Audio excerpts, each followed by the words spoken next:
What's up, people out there in YouTube land? This is AP Environmental Science, day 13, the third 9 weeks. And today we are talking about thermal inversions. Yummy. Ma'am? Show the flag. What? Show the flag. Yes, we have a silver play button plaque we've come up with here. 100 subscribers. They hate us because they ain't us. L. McDonald. Now, I'm going to attribute that to someone in class, but I'm not going to say her name again because I got in trouble yesterday. So, and I had to use a video from 7th period. That's okay. I don't want to embarrass anyone on here. It's okay, you can say it. Did y'all watch my video I posted last night? Yeah. It's fabulous. Just fabulous. Okay. Your hair looks beautiful.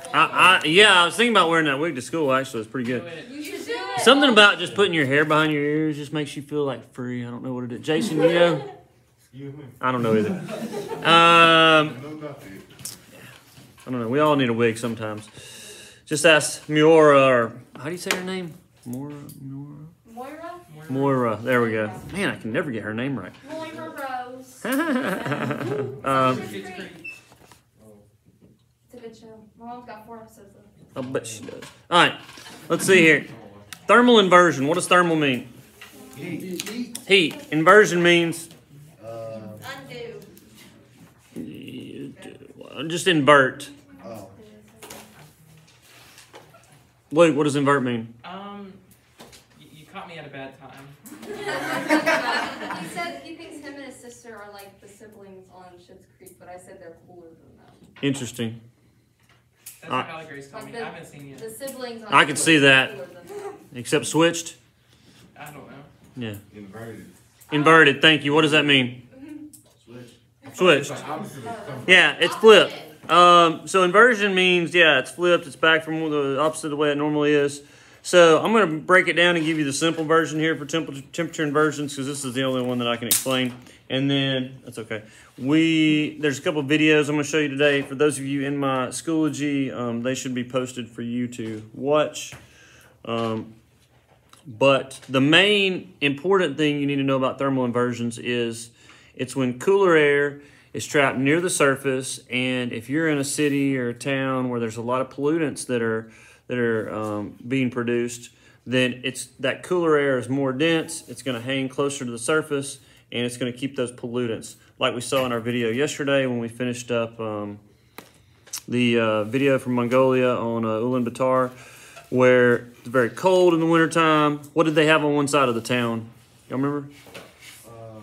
What's surrounded like one part of the town? Mountains. They had some big mountains on one side, yeah. And so you have something that's kind of holding or acts as a barrier, and then you have very cold air, and then you couple that with 500,000 people with wood stoves burning them wide open all day, every day in the wintertime, and you wind up with a lot of pollutants that are just hanging low to the earth. Now, normally, let's look at the top of 419 here on figure 15.8. Normal conditions. Read that one for us, Andrew. Oh, that would require you actually getting your book out like I asked you to 4 hours ago. Quinte, read that for us. The part A on normal conditions. Under normal conditions where temperature decrease with increasing altitude, emission rise to the atmosphere. Yeah, so normally as the day goes on outside and the sun comes out and it heats up, if you're burning something or there's some gases and whatnot and it's heating up at the surface, where does that stuff go? Up and out, right? It goes up and out. You'll see a fire going, somebody's burning a fire near you. Now, there's a problem though. At nighttime or in an area where it's very, very cold all the time in the winter, like you saw in the Mongolia video that we watched on air pollution, then that cool air, because it's so cold and it's so dense, that stuff's not going to rise and spread out. Whatever pollutants or smoke or whatever you've got. We'll talk about a case of where there was a pesticide. In India, there's a big ordeal where kind of the same kind of thing happened, where you have very cool air. That dense air keeps those pollutants close to the earth, and then people breathe them in, and it causes respiratory issues and sometimes death, which we'll also look at here in a second. But what happens in the thermal inversion? Read that for us, Trent. Read loud, you're on the internet. B. B, yeah. Okay. When emit altitude, relatively warm inversion layer blankets a cooler layer. Emissions are trapped and accumulate. Yeah, so when the cold air is hanging near the earth. Okay, now what do you notice about the geography of this area that they're showing where the thermal inversion happens, and also you can have normal conditions? Surrounded by mountains. Yeah, surrounded by hills or mountains, and so you have also a barrier for some of that. Even if the cold air's hugging it close to the earth, if you don't have any mountains or hills around you, then what can happen? Yeah, I mean, if you're in the Midwest somewhere, even if you had a lot of pollutants and it was cold, some of that may hang low for a little while, but if you have air moving through, then it's going to kind of move through and move from one place to the other. But if you're down in a bowl like we talked about with Chattanooga or LA, somebody asked me about New Orleans, which they're very much in a soup bowl, but it's not that cold there. And so also a lot of people use like the trolley system and get around on buses there, so I don't think it's as quite as big a deal in the New Orleans area. And also it's not near as cold, usually pretty warm throughout the year, so they don't usually have that issue. But good question, if it was cold in that area, probably they would. So anyway, that's the important problem associated with thermal inversion. So in your notes it says, I've only got a couple notes on thermal inversion, so that's what the College Board thinks of this. During a thermal inversion, the normal temperature gradient in the atmosphere is altered as the air temperature at the Earth's surface it gets colder and it traps pollutants. That's the main thing. And then on number 15, thermal inversion traps pollutants close to the ground, especially in areas that are surrounded by mountains and hills, like we saw in, like I said, Chattanooga and LA. And you people out there in YouTube land, you may have the same kind of thing happen. We occasionally will have an increase in pollutants closer to the earth here in Tuscaloosa where we live, but usually it's not trapped there for an extended period of time. I don't know, have y'all ever driven like between here and like into downtown at night when there's a lot of, when they're running the oil factory over here? You know, they got the oil refinery on the west side of town, and they've also got that place they make shingles and stuff over there. You ever drive back and forth and you smell like a really distinct like asphalt smell? Yeah. You know what I'm talking about? Usually you smell it at night when it's cooler. And so basically what's happening in that case, Tuscaloosa is pretty flat for those y'all don't know. So unfortunately, a lot of those factories are on the west side of town, and most of our wind goes from west to east. So that's the way the prevailing winds are. And if it's, you know, during the day, it's usually not that big an issue because it gets pretty hot here, lots of sun, and that's going to go up and kind of out and away from us. But at night, that's going to kind of hug close. And as those winds move from west to east, then those pollutants do blow across town, and it can be pretty noxious. It seems like I always smell it when I'm driving with my windows down on the interstate between here and here in town. So anyway, that's a problem. Ideally, if you were planning out a city, where would you want to put your factories and major polluters? On the side where the On the wind is outskirts. going. Yeah, on the side, outskirts where the wind's blowing away from town. So if you had, you know, a coal factory or whatever, you're producing anything that produces lots of toxins, you would want it on that side of town. So you future city planners out there, keep that in mind. So I was thinking about this yesterday, but in my house, when my mom turns the fireplace on, we have like a gas fireplace. My room is upstairs to like, it's kind of far away from where the thing is. I can always smell the gas. Is that like what? You smell the actual gas? Because you know they put like a chemical in it where you can smell it. Yeah, it smells like gas in my room when she turns it on. You can get that checked out. Well, my You stepdad shouldn't was like, smell gas. It should burn cleanly. And if it's not burning cleanly, that means there's something in the ratio there of the way the gas is coming out and the way it's vented that it's not getting out. So I don't know, maybe initially like when they turn it on, like before it lights really well, maybe some escapes. We have them for like, since I got home at 6 and it was on since like 2 hours, and it smells pretty heavy up there. Yeah, you need to get that checked out. I mean, like seriously, you can one, it can make you sick, give you headaches. It's bad to breathe in a lot of natural gas. But two, I mean, it can, if you have enough of a buildup, then it can be, you know, explosive. So yeah, you got to be careful. I mean, really, you do. People's houses have blown up because you know, if your pilot goes off and you're running the gas, like your pilot light goes off that normally is running, which keeps the flame going. If that goes out, then the gas is still going, and then somebody lights a match or something, turns on some electrical with a spark, then you can have a big boom. So you got to be careful. There should be some way of checking to see if there's a leak or something. It could be a leak in the line somewhere up before where it actually burns. You know, I mean, that could be the case, and so that could cause it. You guys always need to be really conscious of that gas smell, though. And anytime that you smell it outside or anywhere in or around your home, get that checked out because it's dangerous. One thing I would really worry about for you guys is also carbon monoxide poisoning.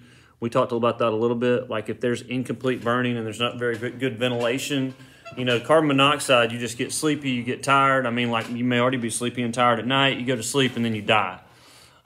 Because carbon monoxide has a greater affinity for, your blood cells have a greater affinity for carbon monoxide than they do oxygen. So if a blood cell's like out there and it has the choice between carbon monoxide and oxygen, it's going to grab the carbon monoxide. And so if it does that enough, you just kind of get tired and you go to sleep and then everybody dies. And there's plenty of cases, y'all can look up on the news where, you know, families that went to sleep at night and then nobody heard from them for a day or two and they went in and checked on them, they're all dead. Coach Gardner said that his, brother-in-law got that, and then he, woke up, randomly and was, feeling, really, drowsy and, crazy after, and so he, went and got his whole family and they went outside. Yeah. But, if he wouldn't have woken up, then they would have died. They probably all died. Yeah, there was a family a few years ago out in Foster that died because they had a heater in their house that was burning. I don't know, like a little propane heater or something, and carbon monoxide built up. And then I heard a story somewhere up north. Somebody came in and I guess they drove in their basement garage and they left the car running, and they were unloading groceries or something. I don't know, I guess it's cold and they weren't paying attention. And they left the car running and it ran all night, and that carbon monoxide just seeped up in the house and everybody died that night, like the whole family. So I would recommend, they're about $25 at the Lowe's or Home Depot. Get you a carbon monoxide detector. You're supposed to have them in multiple rooms on different levels, but at least have one on each level, if nothing else, because it's something very serious. The thing about it is it has no smell, so you can't really detect it. Yeah, it's odorless. It doesn't smell, so you do not know it's there. That's scary. Really, the only indication would be if you're all getting weird, drowsy, like he said. I don't know how he recognized that, but He said that they were all acting crazy and well, yeah, it's robbing your body of oxygen, so you do kind of act crazy and you can't hardly walk. And there's a really, I don't know where. Hold on a second. I used to have this bootleg National Geographic video, back in the day when, we didn't have videos on YouTube. And I would record National Geographic videos and put them on tape, and then I'd show them in here. And I had one from this place in Africa. It's called Virunga National Park. And they had these things called Mozokus, I think is how you pronounce it. I haven't been able to find it online. But it was really cool because it was close to a volcano, and there was a place where it was, I guess, CO2 and carbon monoxide was leaking out. And at night it would get cold and that air would kind of seep down, and there was a low spot, this Mozoku, I think is how you pronounce it. And that low spot would just be really concentrated with CO2 and carbon monoxide. And they had video of animals, animals would kind of walk up next to it, and there'd be a bunch of dead animals in there, because any animal that got in there would just take a few breaths of that, and then they'd just kill over and die. And so this one big lizard, I remember, was looking at all these animals and I'll get something to eat there. And so it went down in there. It was just a few feet down where this low spot was. And you could tell it got really drowsy and couldn't, it was drunk, and couldn't hardly move. And then it was just struggling, trying to get back up out of it because it realized what happened. And it finally climbed out. But there was a ton of dead, like a graveyard. There was a ton of dead animals just laying there. And later on in the day, what do you think happened? Yeah, it heated up, and so it expanded and went away, and so it wasn't a problem. And so sometimes, things would go down in there and eat and scavenge and whatever. But if you were down in there where it was concentrated, it doesn't take many breaths of that to Like I was surprised like how quickly you could tell like it affected them as soon as they got down in there. Anyway, so let's look at a couple of human examples here on 418 at the bottom, the very last paragraph.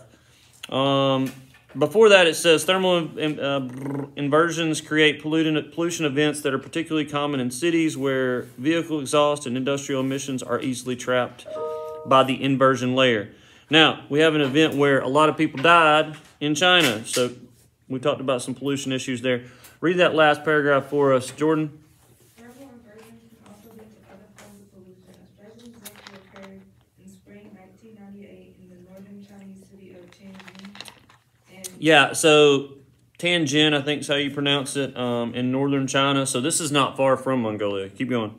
A cold spell that occurred after the city had shut off its central heating system for the season led many households to use individual coal-burning stoves for heat. Okay. I don't know what kind of central heating this city would have had where they were, I don't know if it was just they were pumping out electricity, making electricity, and then that's what people used, or if they had central heating that ran through pipes, or what exactly that system looked like. But I can only imagine it was maybe, I don't know, late spring, maybe March sometime. It's starting to warm up. They shut down the heating system because they didn't need it much. And then they had a big cold spell. And so everybody was getting cold, and they all lit up their coal fire heaters. And when after they all lit their coal fire heaters, what happened? Keep going, Jordan. A temperature inversion trapped the carbon monoxide and particulate matter from the coal and caused over 1,000 people to suffer from carbon monoxide poisoning or respiratory elements from the polluted air. 11 people died. So what wound up happening is 1,000 people got carbon monoxide poisoning or respiratory issues from all the air pollution that was trapped near the surface, and 11 people wound up dying in that situation. So it just goes to show you how quickly, everybody turning on their coal fire heater affected. Now, I've got a video we're watching a little bit. It's called The Science of Smog. It's pretty interesting and talks about how you kind of have the same scenario over in England where like you have so much smog, it's so thick, like people actually start dying from the air pollution, which we think that, how much pollution is that? And also, a little bit later, I will try to make a video for you guys at home. I've got an air quality meter here, Vison, and it detects formaldehyde, VOCs, particulate matter, and just overall air quality. And so we're going to measure it in here, and then we're going to go out back because we got a welding program, and we're going to see,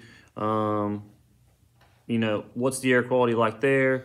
And also we'll go out front kind of as a control and see what it's like just out in the fresh air. So we'll have a few places and we'll try to compare that and let you see what the air quality looks like around here. Typically we've had pretty good air quality. We're out in the suburbs. We don't have a lot of industry nearby. I wonder what it's like on different parts of town. So it'd be interesting to find out. Anyway, any question about the air inversion? Hey, one more thing. Turn to 477. Did we talk about the disaster in Bhopal, India, where they had the pesticide leak? You know what I'm talking about? Jeremiah's the only one nodding his head here. So, refresh your memory. This is like the largest industrial accident or worst industrial accident in history, probably. It killed about 15 to 20,000 people. 2,000 people that night, and another 15,000 or so afterward. And basically what happened, the company that makes Seven Dust. So I don't know if Seven Dust is a pesticide. A lot of people use it on tomatoes and stuff to keep worms and bugs off. And it's just like this powdery dust. But it's made from MIC gas, and then they convert it somehow into Seven. It's spelled SEVIN, Seven. Anyway, and so this American company was over in India. They were making it over there for obvious reasons, probably cheap labor, and they skirted half of the safety regulations that they would have had to done here. And then you had all these safety violations. There's a really good movie on it. It's called Disaster in Bhopal. They actually made like a real movie out of it. And so that night they had basically the tank with all the gas and stuff in it blew, and it came out the top. Now it came out a pretty big stack that they had. So during the day, most likely what would have happened? It would just disperse. Yeah, it would have dispersed. It's pretty hot there. It got hot and dispersed and went out. Maybe affected some people, but not too bad. But unfortunately, this happened in the middle of the night. And so the air is cold and or pretty cool. And so cool at night. And then most people in India, especially poor people, are living in what? Huts. Yeah, hut, shack, whatever you want to call it. Usually not airtight windows or airtight doors. And so people started coughing and gagging and getting sick. And so then what did they do? Started walking outside, and they're like, what's going on? And then they started breathing in more of it, and then they started running away, which meant they breathed in more of it. And so you wound up having people taking in a lot of this MIC, like poison gas. You can see a lot of them were blind because of it, getting in their membranes in their eyes, and then their respiratory system, just damaging their respiratory tract. And like I say, you have a significant number of deaths that resulted from that. And unfortunately for them, you know, something is lucky or unlucky as it happening in the middle of the night, you know, probably decided how many, you know, had an effect on how many people died. If it happened during the day, in the heat of the day, it would have been bad. I'm sure some people would have got sick, but I think the level of pesticide definitely would have been depleted. So that's unfortunate. All right, that's about all I have for temperature inversion. Like I said, for those of you in my class, I've got a couple of short videos for you guys to watch on it, and I will make a short video of our air quality that I will try to put onto this as well. You guys take care.